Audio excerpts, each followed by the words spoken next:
Сәлеметсіздер ме, құрметті әріптестер. Мен Шамаға бекетіндегі жаңа қазақ орта мектебінің педагог психологы Сыздыкова Айғаным Ғабидирна боламын.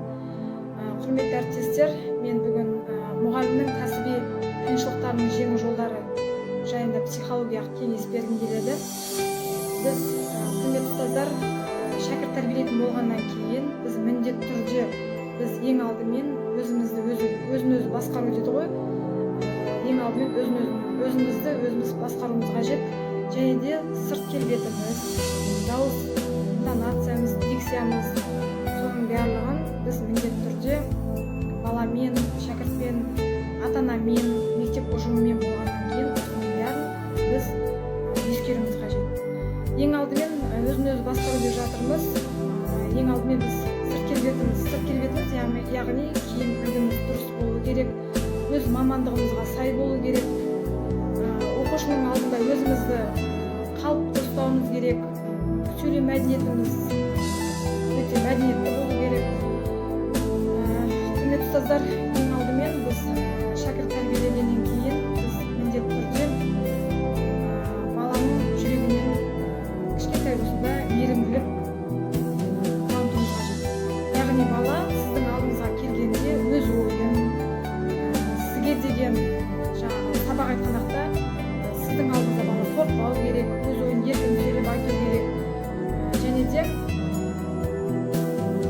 бала ол дұрыс айтсын, бұрыс айтсын, міндетті түрде балаға мадақтау қажет. Мадақтау ол міндетті түрде болу керек. Себебі бала сізге сол кезде ғана сізге ашылысып, сабаққа деген қызығушылығы ояна бастайды. Бізде әрине барлық бала бірдей емес. Сондықтан да кейбір бала тұйық балалар болады. Меланхолик типтес дейді ғой, психологиялық тілмен айтқанда. Сол балалардың жүректерінен орын таба білуіміз керек. Және де құрметті әріптестер, біз ата-анамен де жақсы қарым-қатынаста болуымыз керек. Қазір қашықтан оқу болғаннан кейін түсінесіздер, білесіздер, әрбір ата-ана қазір үйде бала тәрбиесінде болғаннан кейін оларға да оңай емес.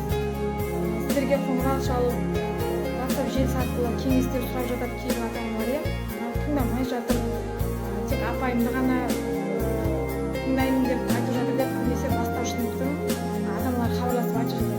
Сол кезде сіздер не істейсіздер? Ол ата-анамен де жылы сөйлесіп, ата-анаға былай кеңес берсеңіздер деп болады. Яғни балаға WhatsApp желісі арқылы үй тапсырмасын бересіздер ғой, сол кезде мен міндетті түрде сенің жауабыңды күтіп отырамын. Маған рет-ретімен сабақтарыңды жібере ғой деп балаға, ата-анаға жылы сөйлесіп отырсаңыздар, олар міндетті түрде сіздердің айтқандарыңызды орындайды. Менің уақытым жоқ, мен білмеймін, үй тапсырмасын қаладай жіберіңіз деген ол мүлдем болмайды. Себебі сіздер мұғалім болғаннан кейін шәкірт тәрбиелегеннен кейін сіздер өте жылы қарым-қатынаста болуыңыз қажет. Енді құрметті ұстаздар, сіздер араларында жас үйге келген жас мамандар да бар шығар. Бұл жерде енді қазіргі таңда 21-ші ғасырда көп талаптар қойылып жатыр ғой, заман талабына ұстаздарға. Сондықтан да мен бір-екі сіздерге кеңестер айтқым келеді. Осы 21-ші ғасырдың ұстаздары қалай болу қажет деген сияқты. Ең біріншіден мұғалім жеке көзқарасы бар және оны қорғай білетін жігерлі тұлға жас маман болу қажет. Екіншіден, педагог ойлау қабілеті ғылыми түрде қалыптасуы тиіс дейді, міндетті түрде. Ал үшіншіден, мұғалім білім негіздерін өз бетінше оқып үйренуге, оқушыны баулуға міндетті дейді. Яғни жаңа сіздерге айтып кеттім ғой, баланы біз жүрегінен орын тауып, ол балаға мейірімділік көрсетсек, сол кезде ғана бізге бала ашылып, өз ойын сабақта қорықпай жауап беруге мүмкіндік алады. Және төртіншіден, мұғалім педагогикалық ағымға, баламен ынтымақтастықта, жақсы қарым-қатынаста болу керек дейді. Яғни балаға сіздің сабағыңызға кейбір бала қызықпай жүрсе, сол кезде сіз өзіңіздің мейірімділігіңізбенен, жанашырлығыңызбенен сол баланың ойынан жақсы дүниелерді көрсеңіз, бала сізге жақсы қарым-қатынаста болады. Сабағыңызға міндетті түрде қызығып қарайды. Яғни енді көбінесе бастауыш сыныптың оқушыларына балапаным, жаным деп тек қана бастауыш сыныптарда айтамыз ғой. Даже үйде ата-аналардың өздері де сондай. Тек кіші балаларына көбінесе мән береді да, үлкен балаларына онша сен үлкенсің ғой деген бізде санада қалыптасады. Яғни үлкен сыныптың оқушылары болсын, оларға да жаным, балапаным десеңіз де сіздің сабағыңызға өте белсенді қатысып отырады. Сондықтан да осы сөздерді ылғи да жиі әдетке айналдырып, баланың жүрегіне орнатамыз. Және де, құрметті ұстаздар, әр уақытта сабақтарыңыз болғандықта өз уақытында сабақты беруге тырысыңыздар. Яғни қазір қашықтан болғаннан кейіннен өте саламын ғой, кейінірек бере саламын ғой, ертеңде күн бар ғой деген нәрсе болмау керек. Сіздер ұстазсыздар, ұстаздың бойында ертең деген нәрсе болмау керек. Айтылған нәрсені бүгін орындауға тырысыңыздар. Егер де сіз қазірден осыны қолға алсаңыз, алдағы уақытта ол сізге үлкен жетістіктерге әкеледі деген үлкен сеніммен айта аламын. Және де қазіргі таңда бізде әдістемелік оқу тапсырмалар бойынша бізде қашықтан оқуға байланысты түрлі курстар болады. Мысалы, сол курстардан, олимпиадалардан қашпаңыздар. Жетістіктеріңіз көп болса, алдағы уақытта оның да жемісін жейсіздер. Оған да белсене ат салсыңыздар.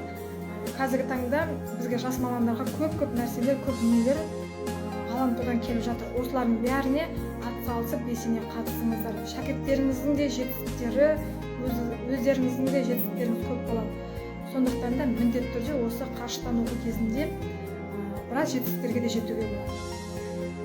Енді құрметті ұстаздар, мен қазір сіздердің бойыңыздағы мазасыздану, қобалжу және де ішкі эмоцияларыңыздың байқау үшін сіздерге бір техниканы көрсетемін. Сіздерге міндетті түрде фольга немесе мынандай А4 парақ керек. Енді менде қазір үй жағдайында емес, жұмыс орнында болғаннан кейін, менде фольга болмағаннан кейін мынандай А4 парағын алып отырмын. Сіздер осы А4 парағын алып, осы параққа қарай отырып, сіздер не істейсіздер? Өздеріңіздің бойыңыздағы мазасыздану, қобалжу, ішкі жан дүниеңіздегі болып жатқан реніш, өкпе дейді ғой, соның бәрін осы ақ параққа түсіресіздер, немесе фольгаға түсіресіздер дағы. Не істейсіздер? Ең алдымен осы фольганы алып умаждайсыздар, міндетті түрде. Умаждап отырып, бойыңызда қандай реніш болып жатыр, қандай үрей болып жатыр. Қазіргі таңда енді көп ата-аналар сіздер түсінбейтін сияқты болады, тапсырмаларыңызды орындамаған сияқты болады. Сол кезде өкпе реніш міндетті түрде болсын. Немесе досыңызға болсын, үй жағдайында болсын, міндетті түрде осыны істесеңіздер, сіз міндетті түрде мазасыздану, үрей деңгейіне араластар. Осы А4 парағын умаждайсыздар, міндетті түрде. Умаждап болғаннан кейін енді әртүрлі пішінге енгізесіздер.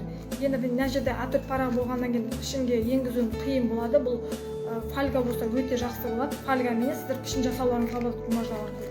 Енді байқадыңыздар ма, біз умаждағаннан кейін біздің ішкі эмоциямыз сияқты А4 парағымыздан умаждалып қалды. Енді осы умаждау күйінде біз оны түрлі пішіндерге енгіземіз. Яғни мен жаңа айтып кеткендей фольга болмағаннан кейін бұл пішін жасау оңай емес, тек қана біз естеміз домалақ етіп доп жасауымызға болады. Осы доп жасау арқылы біз ішкі эмоциямызды, мазасыздану деңгейімізді осы А4 парағына пішінге саламыз.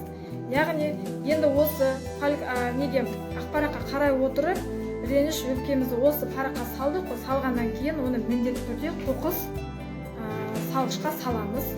Қоқыс салғышқа салғаннан кейін бойымыздағы үрей, мазасыздану, ішкі эмоциямызды міндетті түрде осы А4 парағына салып тазалаймыз.